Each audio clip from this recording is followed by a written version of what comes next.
بسم اللہ الرحمن الرحیم، السلام علیکم۔ میرا نام ڈاکٹر اسد محمود۔ آپ جانتے ہیں کہ زوال کے وقت عبادت کیوں نہیں کی جاتی؟ ناظرین کرام، نماز اسلام کا ایک اہم ترین رکن ہے۔ اس کی اہمیت کا اندازہ آپ اس بات سے لگا سکتے ہیں کہ قرآن پاک میں بار بار نماز قائم کرنے کی تاکید کی گئی ہے۔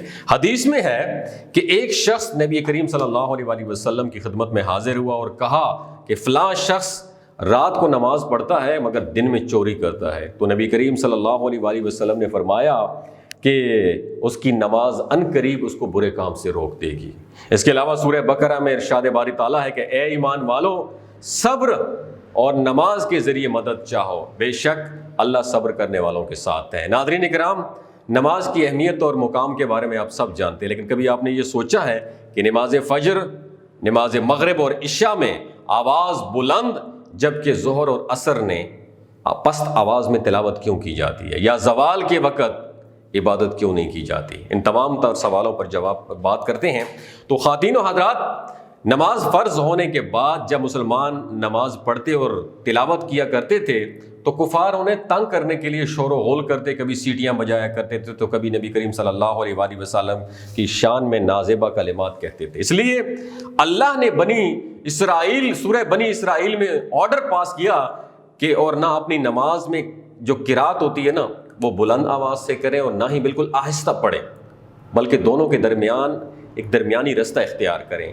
اس کے بعد چونکہ فجر اور عشاء کے وقت کفار سو رہے ہوتے تھے اور مغرب کے وقت کھانا پینے میں مشغول ہوتے تھے، اس لیے ان تین اوقات میں آرڈر دیا گیا تھا کہ آواز بلند کر کے نماز ادا کی جائے، کیونکہ کچھ کفار جو تھے ان اوقات میں کھانے پینے اور مشغول ہوتے تھے، اور کھانے پینے میں اور سونے میں مشغول ہوتے تھے، لہٰذا مسلمانوں کو تنگ نہیں کیا کرتے تھے، لہٰذا اونچی آواز میں قرات کے ساتھ نماز کا حکم دیا گیا ہے۔ ظہر اور عصر کے وقت کفار دن بھر باہر گھومتے رہتے تھے یا مارکیٹ میں گھومتے پھرتے رہتے، اس لیے ان نمازوں میں آہستہ آواز میں نماز پڑھنے کا حکم دیا گیا۔ اس کے علاوہ ناظرین کہا جاتا ہے کہ زوال کے وقت تلاوت قرآن اور دیگر تسبیحات نہیں کرنی چاہیے۔ بعض لوگ اس امر میں کہتے ہیں کہ اس وقت عبادت کرنے سے جن نازل ہو جاتے ہیں، اور کچھ کا خیال یہ ہے کہ یہ جنوں کی عبادت کا ٹائم ہے، جبکہ حقیقت کچھ یوں ہے کہ طلوع آفتاب اور غروب آفتاب اور زوال کے وقت کفار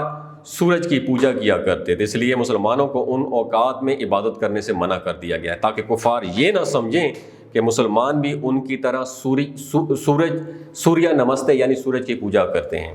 ناظرین، یہ تو تھے چند سوالات جن کا خیال تو آپ کے سب کے ذہنوں میں آتا تھا، لیکن آپ کے پاس حقیقت کی رسائی نہیں تھی۔ ہم امید کرتے ہیں آپ کو ہماری آج کی کاوش اچھی لگی ہوگی۔ اگر اچھی لگی دوسروں کے ساتھ ضرور شیئر کیجیے گا۔ اپنا اور اپنے ساتھ جڑے رشتوں کا خیال رکھیے۔ اللہ حافظ۔